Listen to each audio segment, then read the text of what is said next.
Está bien SR Singer, perdón por la demora. Quítese la camisa, puede mojarse. Vamos a sacar a ese bichito de ahí. Usted dijo que no era cucaracha.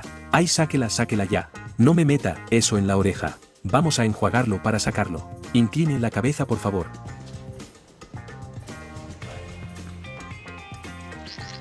Ay Dios, ay Dios. Ay Dios. Lo siento moverse. Solo gire la cabeza hacia el otro lado.